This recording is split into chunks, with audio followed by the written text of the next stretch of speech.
Do you like my YouTube videos? If you do, please leave a comment and actually click on the like button. And if you want, you can hit subscribe. That way you can stay up to date with all my YouTube videos. Hey, and go ahead and click that bell icon to be notified.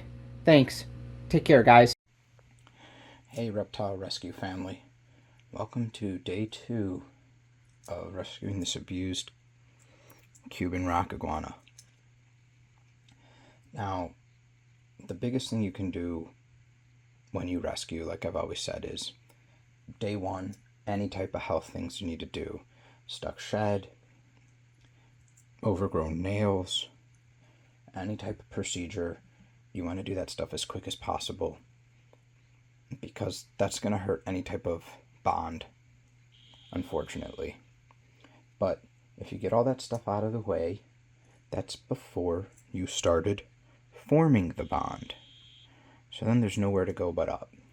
Now, we've talked about it.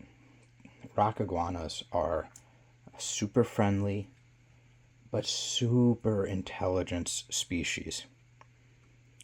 And that means if you get them as a baby, within a couple months, you can have them hand tamed, you can have them fully potty trained. It's awesome. You still have to be gentle with them because they're still smaller, but by the time they get a couple years old, they're going to have the size of a bearded dragon. Size and weight. So, it's different though when you start with one that's abused, because of that intelligence factor. You have now taught this creature that as a species, humans are evil to it. Humans are mean, humans don't care about it, and with a baby you don't have that. So now we need to start over worse than ground zero. We're going to start in the negatives. Great. So already off the rip, you're in the negatives. Then, after that, you get the creature, and you've got to do, like you saw with Reptar here, little stuck shed on his head. He is shedding, so hopefully that will come off. That third eye on his head is looks to be at least one layer behind, but I'm just keeping it more hydrated up there. That way, hopefully it will come off with the shed that's coming off now. But so you're in the negatives from it already learning. Then you're in the negatives even more from you doing any type of care that needs to be done. Now we have to build the relationship. So instead of starting at 0, we're starting at negative, I don't know, negative 100, let's call it. And that's okay, because remember, we have that intelligence creature here. So we just have to be patient. That's the number one thing. You can give him more treats. That's what I've done, a couple blueberries a day. That's normally not part of their diet, but it's not going to hurt in the short term to do that to help build that relationship. So the blueberries on day 1 and day 2 here helped with some friendship. Okay, great. Now, as you notice, I'm talking quieter. I'm bringing much lower energy, much more calm, passive energy. And I can actually get my hand in the tank all the way up to him. He's not running away. And I would start with petting his back.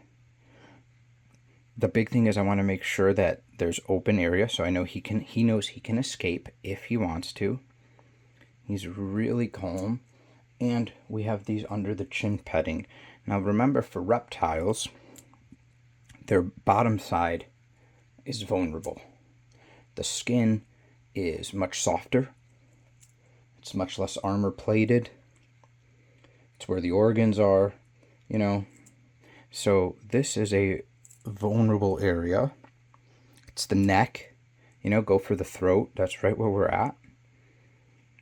And he's allowing me to pet him here. He could run away at any time, There's no restraint whatsoever. And in fact, I had my hand here. He was laying there. I didn't start filming because I've been here for like the last 30 minutes. I try to do short sessions unless he gets intimate with the sessions, which he is. Normally I'd open up the tank on day 1, and about every hour that I was available, I would spend 1 to 2 minute sessions and then leave. Even if he never came up to me, I'd put my hand in the tank and he would be a little agitated. And if he didn't do anything for 1 to 2 minutes, I'd leave. If I put my hand in the tank and he would calm down, I'd slowly move it closer, but then I'd still leave. If I could get 1 to 2 pets on him, leave. If he would calm down and I could pet him, instead of having to wait 1 minute and 45 seconds to give him a pet, now he's calmed down 30 seconds in, so I've got 1.5 minutes of interacting with him. And that just kept improving to where I'm at the point now where I can open the tank, and in about 5 seconds, he's a little hesitant when the tank opens. We're going to work on that. That's what started like the abuse, right? Because you couldn't throw stuff at him or abuse him with the tank closed. So they probably forcefully opened the tank, or he, and that's when their interactions would start. So we're going to get past that, because what he's going to be seeing is, hey, every time the tank opens, he's getting positive interactions. But you have a year of memories to get over. But so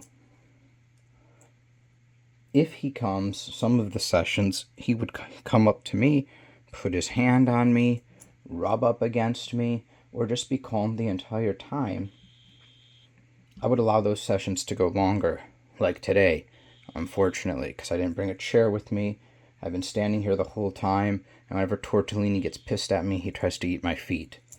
Amazing. So I'm holding Tortellini back, petting him, moving him around, while standing on one foot, my right foot, moving him with my left foot, while petting Reptar with my left hand, while holding the camera in my right hand. It's like a circus, a 3-ring circus, except there's only one person. So we're just gonna try to sneak out of here.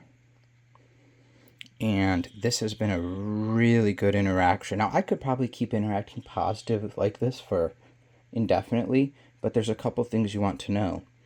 You definitely want to end the interaction before it turns negative, because they're going to remember that ending interaction.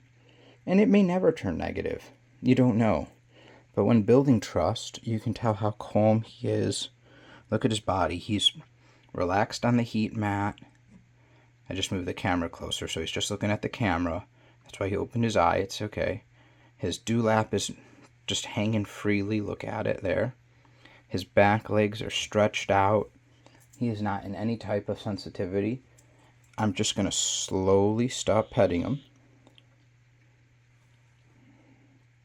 Not pulling out right away like this.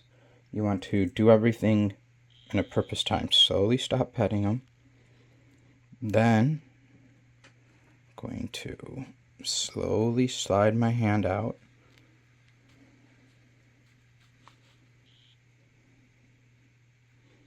You see how smart he is? He's watching it the entire way. Now, I'm not going to shut the glass right away, because again, we want this good interaction. I want him to realize, hey, I stopped petting him. Hey, then he takes his hand away. See, everything's still fine. And now slowly, I'm going to begin to close the glass. Now this is sliding glass, and this is going to slide towards him. Here it is right here. But we want to just go slow. Just like what we're doing. See how calm he still is? There's a little bit of sodium that he's been sneezing on the glass. Close it. Not walking away yet. Just waiting. And now I'm just going to walk away, guys, and hopefully together we can document his progress. Take care, everyone. Thank you guys for supporting my reptile rescue family.